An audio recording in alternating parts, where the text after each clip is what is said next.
Namaste. I am studying class 7th in Hosur Public School. I am going to recite Kataksha Shatakam in Mooka Panchasati. Om Shri Gurubhyo Namaha Harihi Om Katyajanaya Vidmahe Kanyakumari Jivahi Tanno Durgi Prachodayat Mohandakaranivaham Vinihantu Mide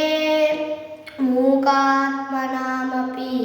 Mahakavitavadanyan Shri Kanchi Desha Shishirikruti Jagarukan Ekamranata Taruni Karunavalokan Matarjayanti Mamatagraha Mokshanani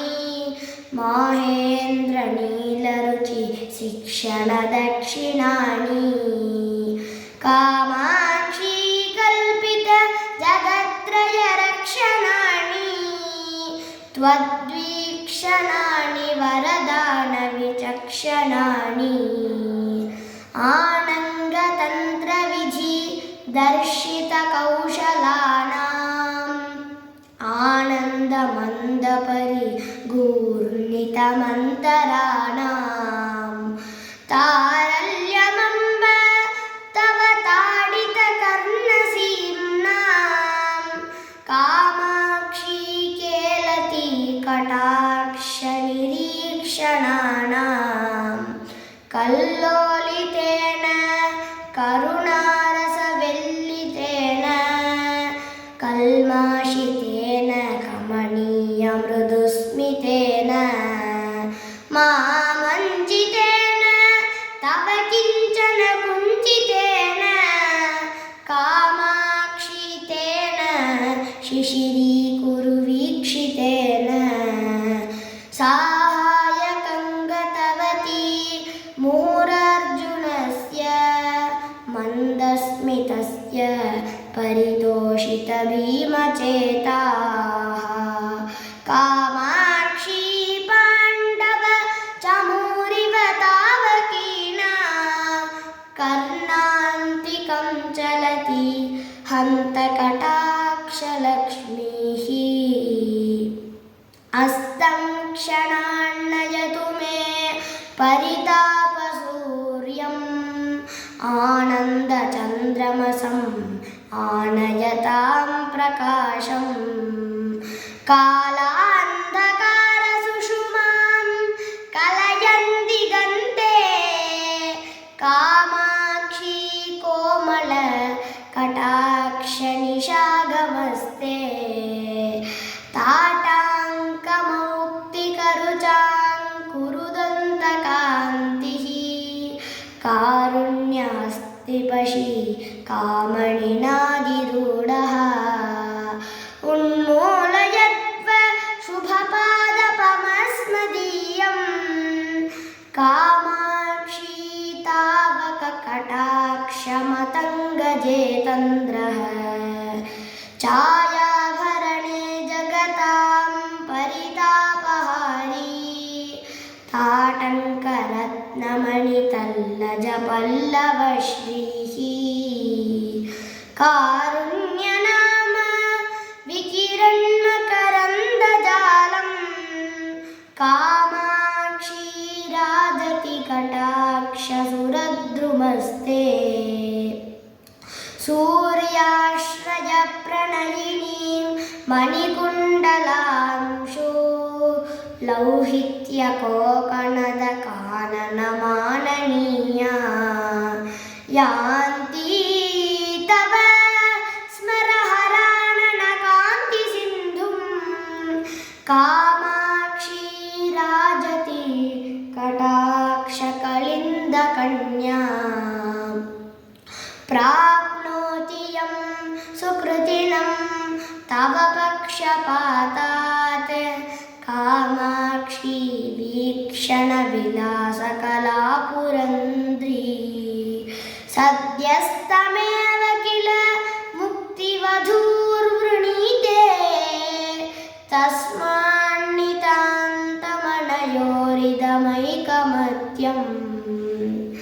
యాంతి సదైవ మరుతామనుకూలభావం బ్రూవల్లి శక్రధనురుల్లసితారసార్ద్ర Kamakshi కౌతుక తరంగిత Neelakantha కాదంబినీవ తవ భాతి కటాక్షమాలా గంగాంభసి స్మితమజే తపనాత్మజేవ గంగాధరోరసి నవోత్పలమాలికేవ వక్త్రప్రభాసరసి శైవలమండలీవ కామాక్షి రాజతి కటాక్షరుచిచ్చటాతే సంస్కారతః కిమపి కందలితాన్ రసాజ్ఞా కేదారసీమ్ని సుధియాం ఉపభోగయోగ్యాన్ కళ్యాణసూక్తిలహరి కలమాం కురాన్నః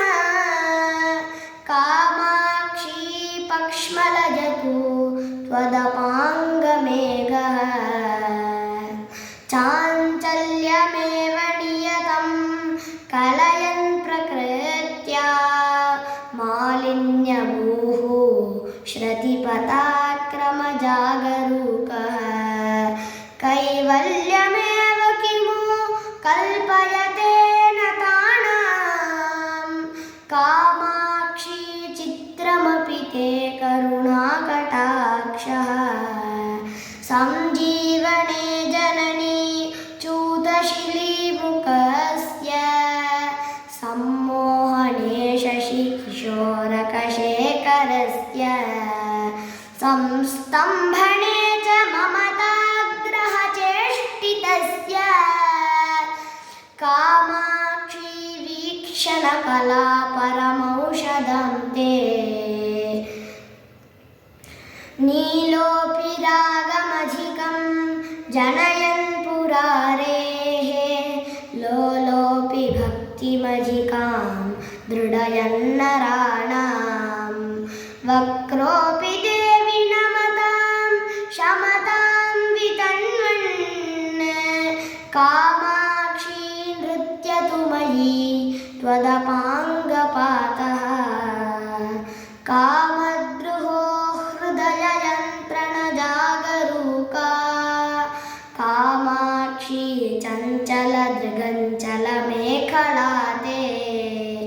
ఆశ్చర్యమంబ భజతాం జటితి స్వకీయ సంపర్క ఏవ విధునోతి సమస్తబంధాన్ కుంటీకరోతు విపదం మమ కుంచితభ్రూ చాపాంచితః श्रुतविदेह भवानुरागः रक्षोपकारमनिशं जनयन् जगत्यां कामाक्षी रामैव ते करुणाकटाक्षः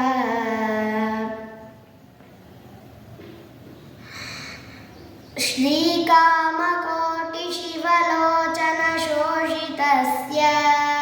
शृङ्गारबीजविभवस्य पुनः प्ररोहे प्रेमाम्बसार्द्रमचिरात् प्रचुरेण शङ्के केदारमम्ब तव केवलदृष्टिपातं माहात्म्यसेवधिरसौ तव दुर्विलङ्घ्य संसारविन्द्यगिरिकुन्तन केळिचुञ्चुः धैर्यां बुद्धिं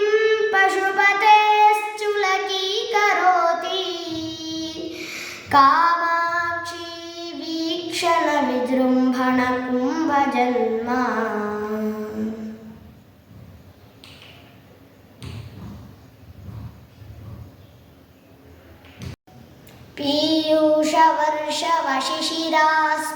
पीयूषवर्षवशिशिरास्फुटदुट्टलश्री मैत्री निसर्गमधुरा कृतारकाब्धिः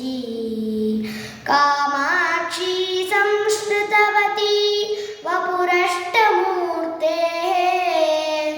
ज्योत्स्नायते भगवती त्वदपाङ्गमाला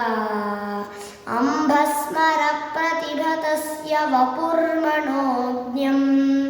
अम्भोजकाननमिवाञ्छितकण्टकावम् भृङ्गीव चुम्बति सदैव सपक्षपाता कामाक्षी कोमलरुचिस्त्वदपाङ्गमाला केशप्रभापटलनीलविताणजाले कामाक्षी कुण्डलमणिचविदीपशोभे शङ्के कटाक्षरुचिराङ्गतले कृपाख्या शैलूषिका नठति शङ्करवल्लभे ते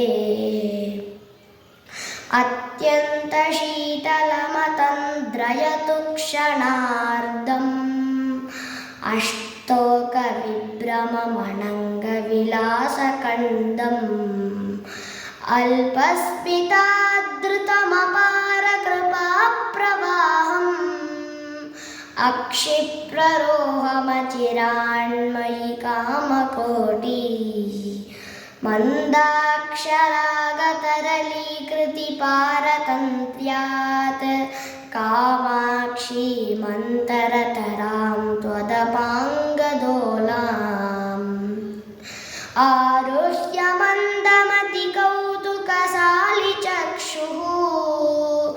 आनन्दवेति मुहुरार्धशशाङ्कमौळेः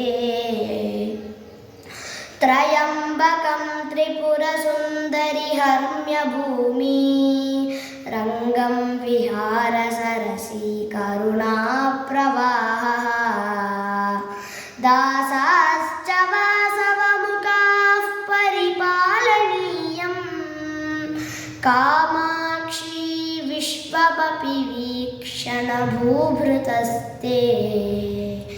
वागीश्वरी सहचरी नियमेन लक्ष्मीः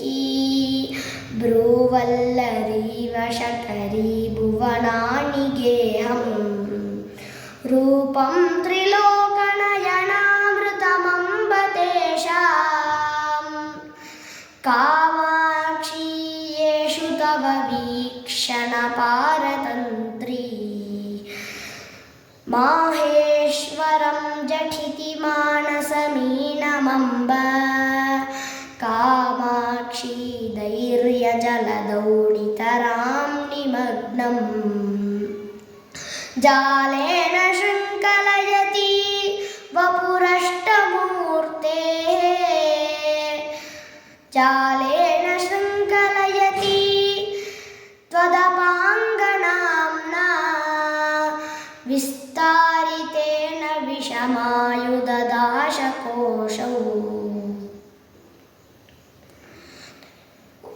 उन्मत्य बोधकमलाकारमम्बजाद्य स्तम्भेरमं मम मनोविपिने भ्रमन्तम्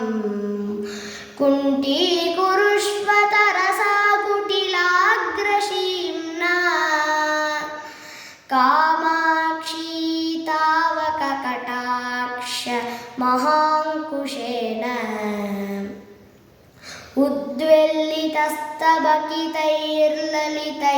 उद्वेल्लितस्तबकितैर्ललितैर्विलासैः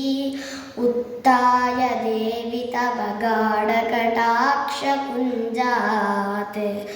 दूरं पलाय यदुमोहमृगीकुलं मे कामाक्षी स्थवरमनुग्रह केशरीन्द्रः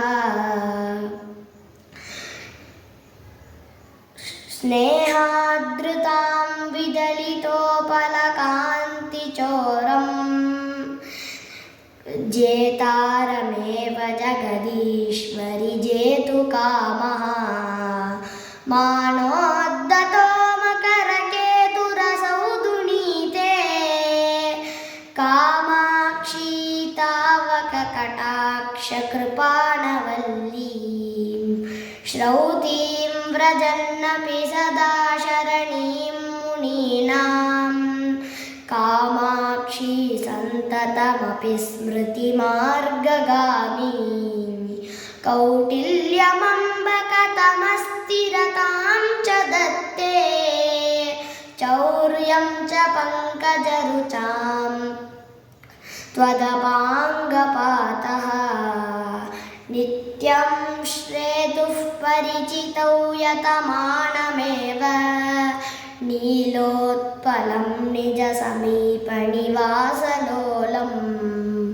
प्रीत्यैव पातयति वीक्षणदेशिकेन्द्रः कामाक्षी किन्तु तव कालिमसम्प्रदायम् भ्रान्त्वा मुहुस्तबकितस्मितपेन राशौ कामाक्षी वक्त्ररुचिसञ्चयवारिराशौ आनन्दती त्रिपुरमर्दननेत्रलक्ष्मीः आलम्ब्य देवि तव मन्दमपाङ्गसेतुम्